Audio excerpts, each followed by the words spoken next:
Hey, what's up, my beautiful friends? It is April 29th, 2020. What? I am here today to show you guys a little bit of our science experiment. If you are not on Zoom, I will show you. We talked about fractions, which will help you with your pizza project. We talked about experiment, we talked about prediction, we talked about teaspoon, it's kind of hard to see. There we go. And this is our materials.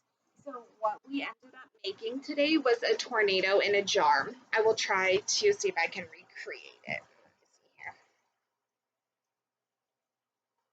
Yeah. Let me show you. You mix the materials and then there's a tornado inside. Do that again so I can show you guys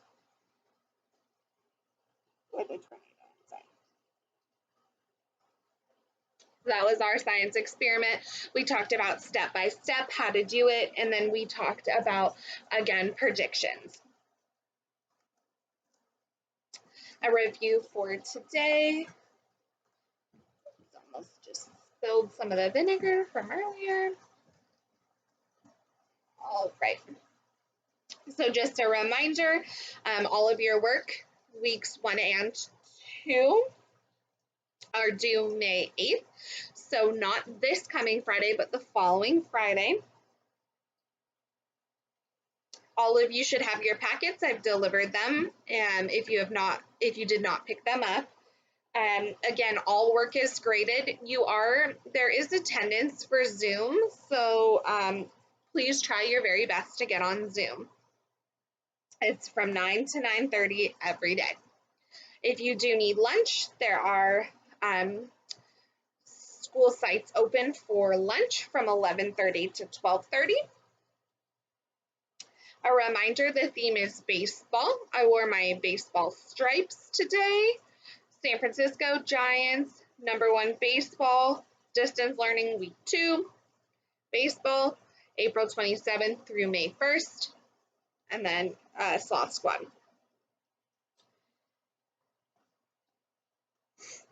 All right, so all of your work should be in your baseball packet. When you turn them in, please make sure you're turning them in their folders.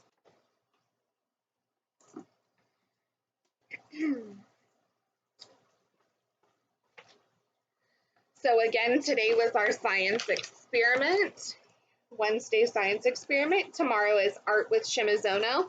We'll be doing turtle and shark. Today's prompt, using the following 3 phrases, my favorite shirt, the team mascot, and bubble gum. So you're going to write a story. And then we'll do pages 18 and 19, adjectives and adjectives answer questions in our grammar notebook. Let me move my whiteboard here. Okay, there we go. All right, let's review sunglasses. Sun, glasses, sunglasses. Railroad, rail, road, railroad. Football, foot, ball, football. Blueberry, blue, berry, blueberry. Homework, home, work, homework. Campground, camp, ground, campground. Haircut, hair, cut, haircut. Sandbox, sand, box, sandbox. Popcorn, pop, corn, popcorn.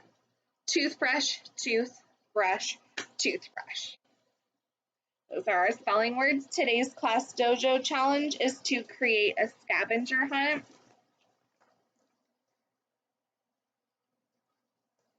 I did not ask today about reviewing work, so I will go ahead and go over just a little bit. We did have a question yesterday. You're creating your own document here. I am going to go ahead and read the big hit to you.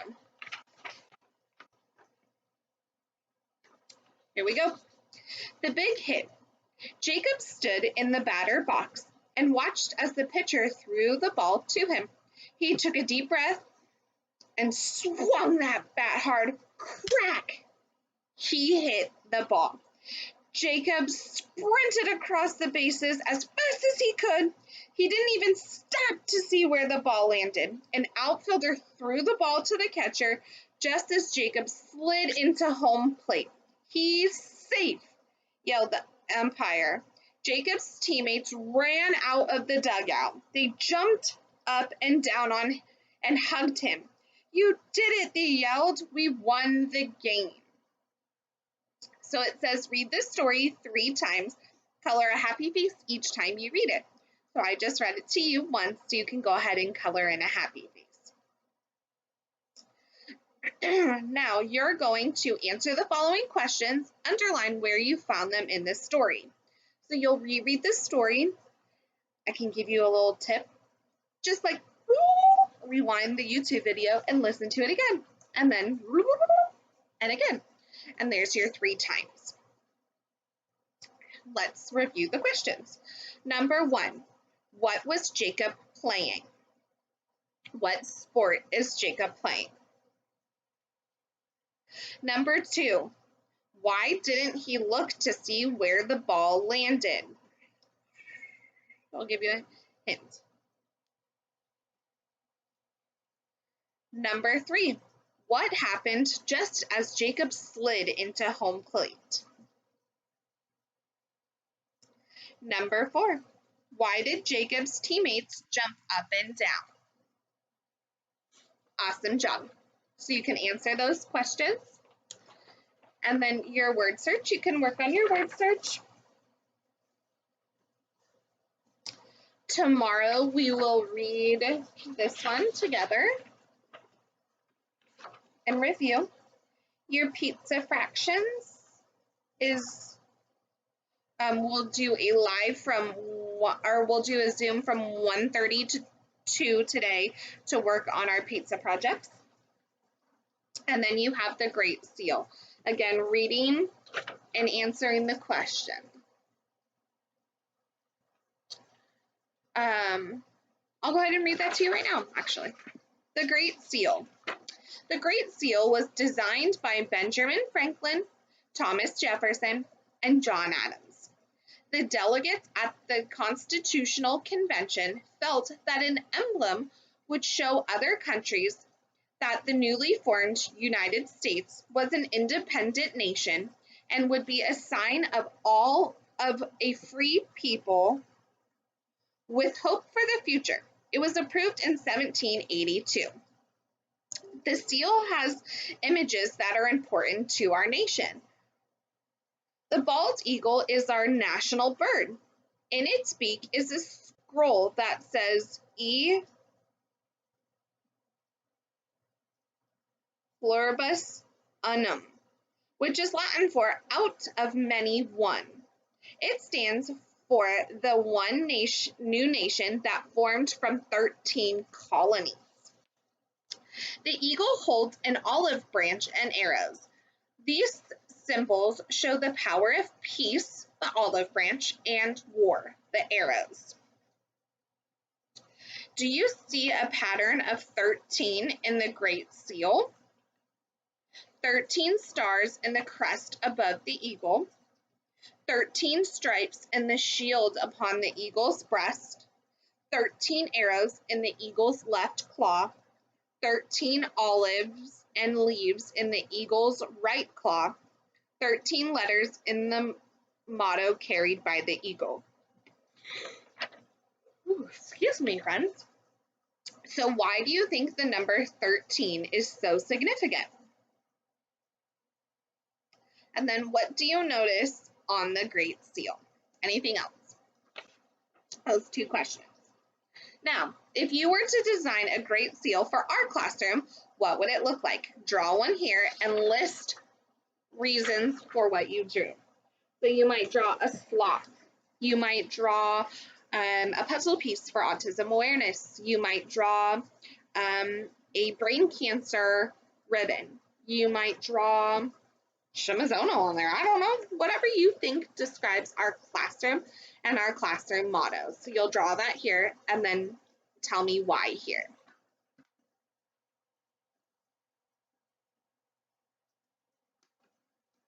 Okay, my beauts, let's do our grammar packets. Grammar pocket.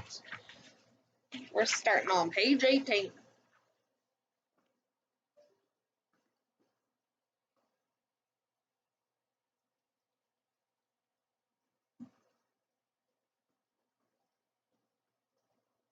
All right. So an adjective is a word that describes a noun or a pronoun. Noun, person, place, or thing. It tells what kind, how many, or which one. All of these adjectives can be used to describe kittens. Black, several, these, playful, furry, three, many, and young.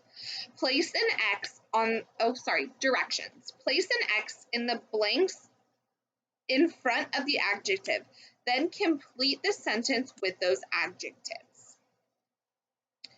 So, number 1, striped. Striped describes the zebra. One describes the zebra.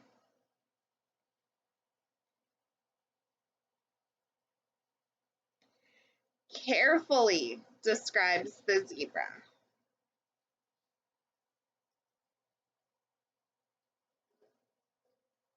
So we would say one striped zebra ran carefully through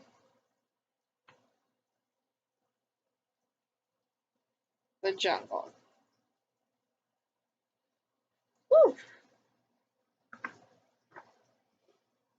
So I'm thinking we'll just go ahead and mark the adjectives instead of writing the sentences. So number 2, elephants trudged along the path. So powerful. Does powerful describe the elephants? It does. Ahead, does that describe? Yes. Or no, sorry. 2, because there's 2 of them. And cautiously.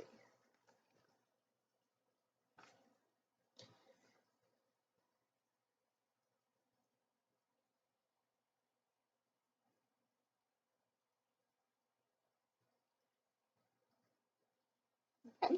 So this one's 2. So a scaly spotted snake darted through the grass.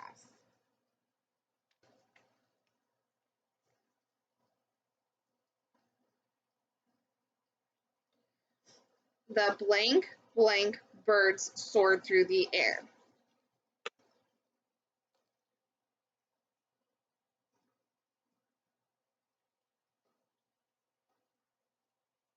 We'll say the colorful, graceful birds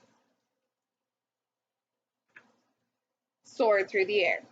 Underline the nouns in the sentences, then circle the adjectives.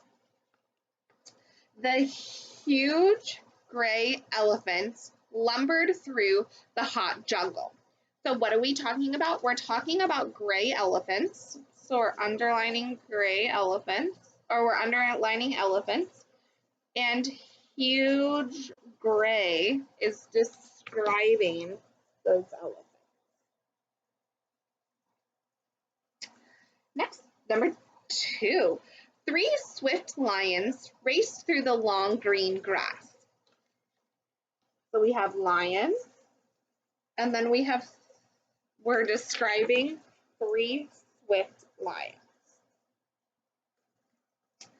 The playful monkeys swung high from the tree branches. So we're talking about monkeys, and we're talking about playful monkeys. I'd like you to do 4, 5, and 6 alone.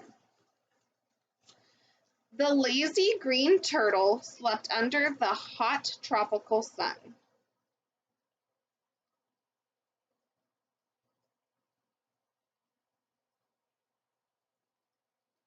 Number 5, the large horned rhinos slipped into the muddy river.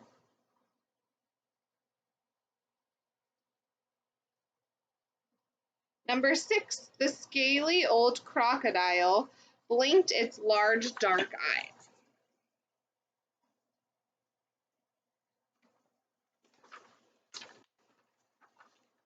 Very good job.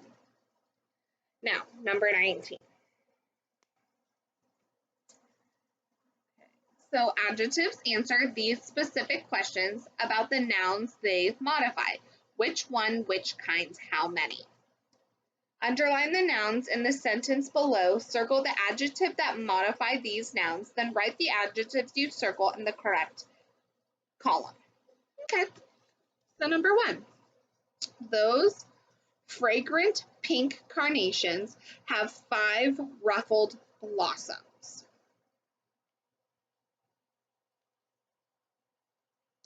So we have carnations as our noun. So which one, what kind, how many? So we're talking about fragrant pink carnations. So that's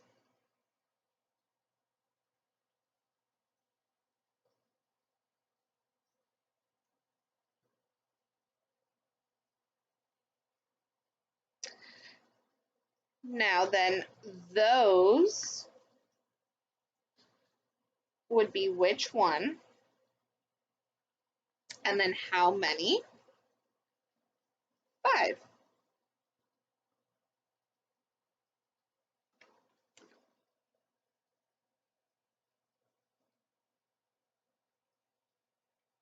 All right, number 2. I'm going to switch colors so we can tell the difference. These vibrant white roses have sweet fragrance.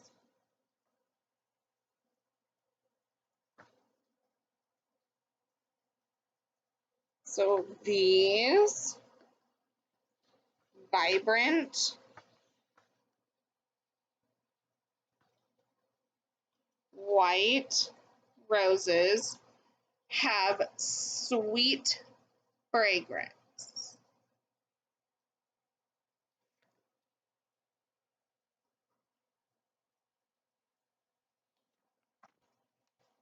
Okay, number 3. Each flower has several dainty petals.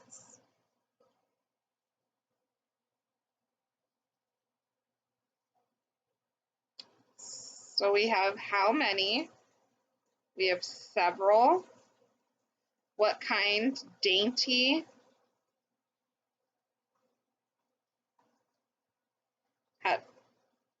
Dainty. And then each.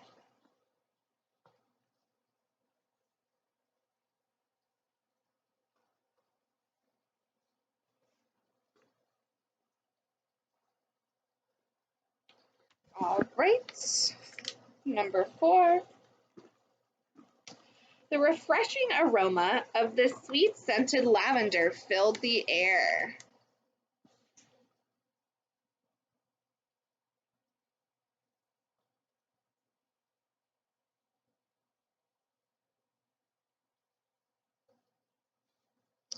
So we have sweet scented. We have refreshing.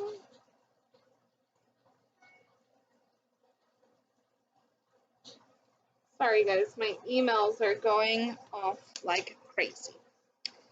Number 5. Sorry, that was number 4.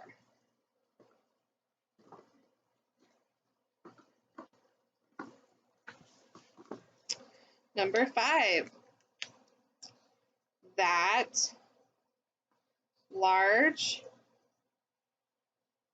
colorful canna is a tall ornament plant.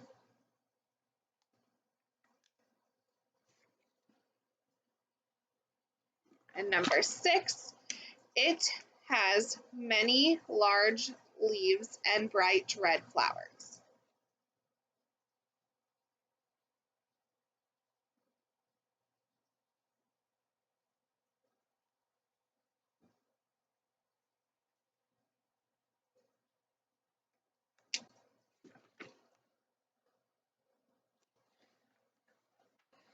Wonderful job, my beautiful friends.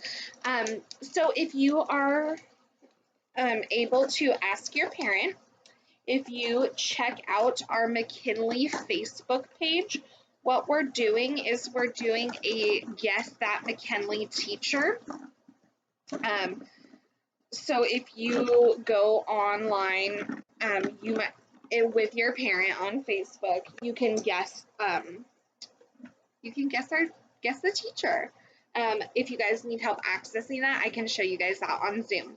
Remember, we're on Zoom from 1:30 to 2. I will send out an invite. Sorry, forgot the name of it. I will send out an invite shortly. I love you so much. Shimazona, signing out.